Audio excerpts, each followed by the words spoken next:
তোমরা কি 2025-এ RPF constable দেবে আর আরপিএফ কনস্টেবলে নিজের একটা জায়গা তৈরি করে নিতে চাও? তাহলে তোমাদের মধ্যে যে ফুল স্ট্র্যাটেজি আর কি থাকা উচিত, এক্সাম পাস করার জন্য যে স্টাডি প্ল্যান আর কি প্রয়োজন, সেটা তোমাদের এই ভিডিওতে আলোচনা করা হবে। তার সাথে এই ভিডিওটা তোমাদের exam pattern, syllabus, book list, number of question, মানে তোমার আরপিএফ কনস্টেবল দিতে গেলে যেই সমস্ত তথ্যগুলো তোমার সবার ফার্স্টে জেনে রাখা উচিত সেইগুলোই থাকবে এই ভিডিওতে। তো ভিডিওটা দেখতে থাকো আর চ্যানেলটা অবশ্যই সাবস্ক্রাইব করে দিও। নমস্কার বন্ধুরা, সতীশ লাইফস্টাইলে তোমাদেরকে অনেক অনেক স্বাগত এবং ভালোবাসা। তো বন্ধুরা, আরপিএফ কনস্টেবল 2025-এ তোমাদের পাস করতে হলে যে স্টাডি প্ল্যান আর কি রাখা উচিত, যে ফুল স্ট্র্যাটেজি আর কি তোমাদের থাকা উচিত, তো সেইগুলো নিয়েই বলবো। চলো, সবার ফার্স্টে তোমরা যেগুলো জানবে আর কি, সবার ফার্স্টে যেটা তোমাদের জানা উচিত সেটা হচ্ছে এক্সাম প্যাটার্ন আর কি। তো এক্সাম প্যাটার্ন কী কী আছে দেখো। তোমাদের 3টে পার্টে আর কি পরীক্ষা হবে। প্রথমটা তোমাদের থাকবে জেনারেল অ্যাওয়ারনেস, তারপরে অ্যারিথমেটিক, তারপরে রিজনিং। তো জেনারেল অ্যাওয়ারনেসে তোমাদের 50টা কোশ্চেন থাকবে, 50 নাম্বার। তারপরে ম্যাথামেটিক্সে তোমাদের 35টা কোশ্চেন থাকবে, 35 নাম্বার। তারপরে তোমাদের জেনারেল ইন্টেলিজেন্স বা রিজনিংয়ে তোমাদের 35টা কোশ্চেন থাকবে, 35 নাম্বার। টোটাল তোমাদের 120 নাম্বারের মধ্যে পরীক্ষা হবে আর তোমাদের সময় থাকবে 60 মিনিট। তার সাথে তোমাদের যে ভ্যাকান্সি আছে সেটা হচ্ছে 4660টি। তো এই 4660টির মধ্যে তোমাদের একটা সিট পাকা করতে অবশ্যই ভিডিওটা দেখতে হবে। তো তারপরে দেখো তোমাদের কি আছে, তারপরে তোমাদের জন্য আমি রেখেছি নাম্বার অফ কোশ্চেন। তো তোমাদের জেনারেল অ্যাওয়ারনেসের জন্য তো 50 থাকতে, তারপরে অ্যারিথমেটিকের জন্য তোমাদের 35, জিআইয়ের জন্য থাকছে 35। তো এবার তোমাকে টার্গেট রেখে পড়াশোনা করতে হবে। তো টার্গেটের তোমাদের মানে এই কোশ্চেনগুলোর মধ্যে আর কি কতটা টার্গেট রাখতে হবে।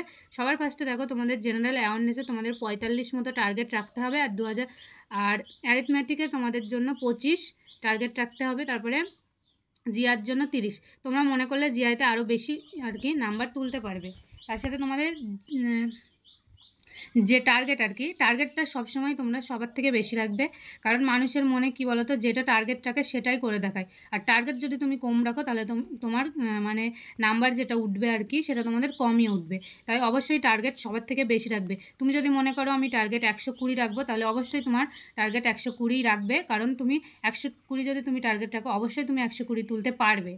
আর যদি টার্গেট তুমি কম রাখো অবশ্যই সেটাই উঠবে। তারপরে দেখো আমি টার্গেট এখানে 100 রেখেছি, কারণ কাট আপ 100-র উপরে কখনোই যাবে না।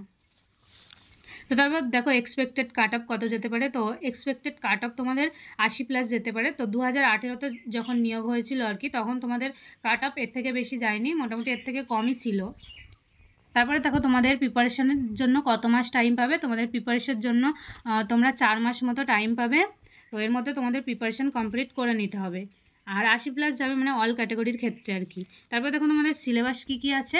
সবার ফার্স্টে তোমাদের জিকে মানে জেনারেল অ্যাওয়ারনেস আর কি, যেই সিলেবাস আছে সেখানে তোমাদের থাকবে ইতিহাস, ভূগোল, রাষ্ট্রবিজ্ঞান, তারপরে ভৌতবিজ্ঞান, জীবনবিজ্ঞান। এখানে একটা কথা তোমাদের বলে রাখি আর কি, রেলের ক্ষেত্রে বিজ্ঞানের থেকে সব থেকে বেশি কোশ্চেন আসে, আর বিজ্ঞানের মধ্যে তোমাদের ভৌতবিজ্ঞান থেকে সব থেকে বেশি কোশ্চেন আর কি আসে। তারপরে দেখো ভারতের অর্থনীতি আছে, আর তারপরে জীবনবিজ্ঞান আছে, স্ট্যাটিক জিকে আছে, তারপর হচ্ছে কারেন্ট অ্যাফেয়ার্স আছে, কম্পিউটার জ্ঞান আছে।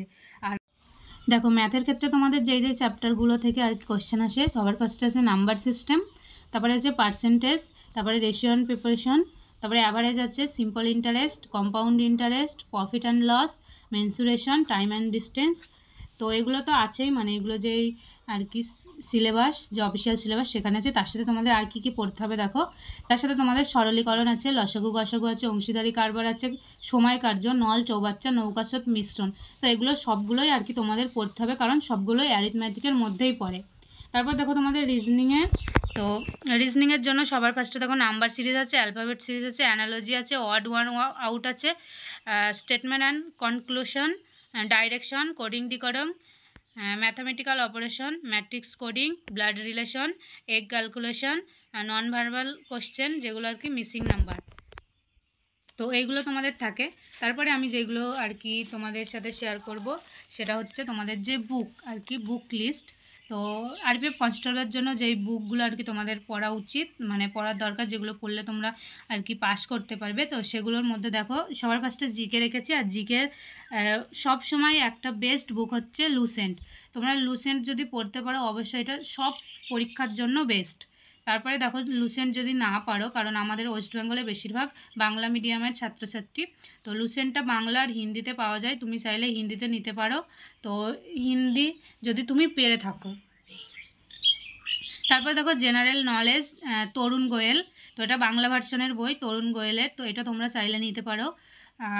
জানি না কীরকম, কিন্তু এটা অনেকজনই রেফার করে। আর সত্যি কথা বলতে মানে লুসেন্টের বদলে জাস্ট এটা অনেকজনই বলে কি। তারপরে দেখো রেলওয়ে রিক্রুটমেন্ট চ্যালেঞ্জার নিতে পারো, মানে জেনারেল নলেজ তরুণ গোয়েল না হলে রেলওয়ে রিক্রুটমেন্ট চ্যালেঞ্জার, এই দুটোর মধ্যে যে কোনো একটা নিতে পারো। দেখো বেশি বই নিয়ে ঘরে ফেলে রেখে কোনো কাজ নেই, জাস্ট তোমরা একটা নেবে, সেটা ভালো করে পড়বে, দেখবে পাস করে যাবে।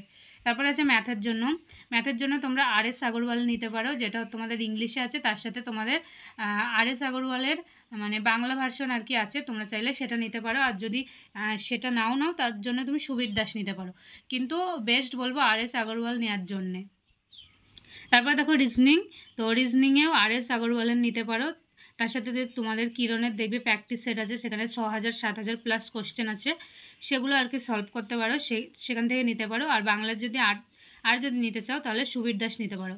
তো জাস্ট এগুলোই ছিল আজকের স্ট্র্যাটেজি, তো এগুলো ফলো করো, দেখো তোমাদের অবশ্যই RPF কনস্টেবল তোমরা কমপ্লিট করতে পারবে। তো তোমরা অনেক অনেক ভালো থেকো, সুস্থ থেকো, আর আমার ভিডিওটা ভালো লেগে থাকলে অবশ্যই একটা লাইক কমেন্ট শেয়ার করে দিও।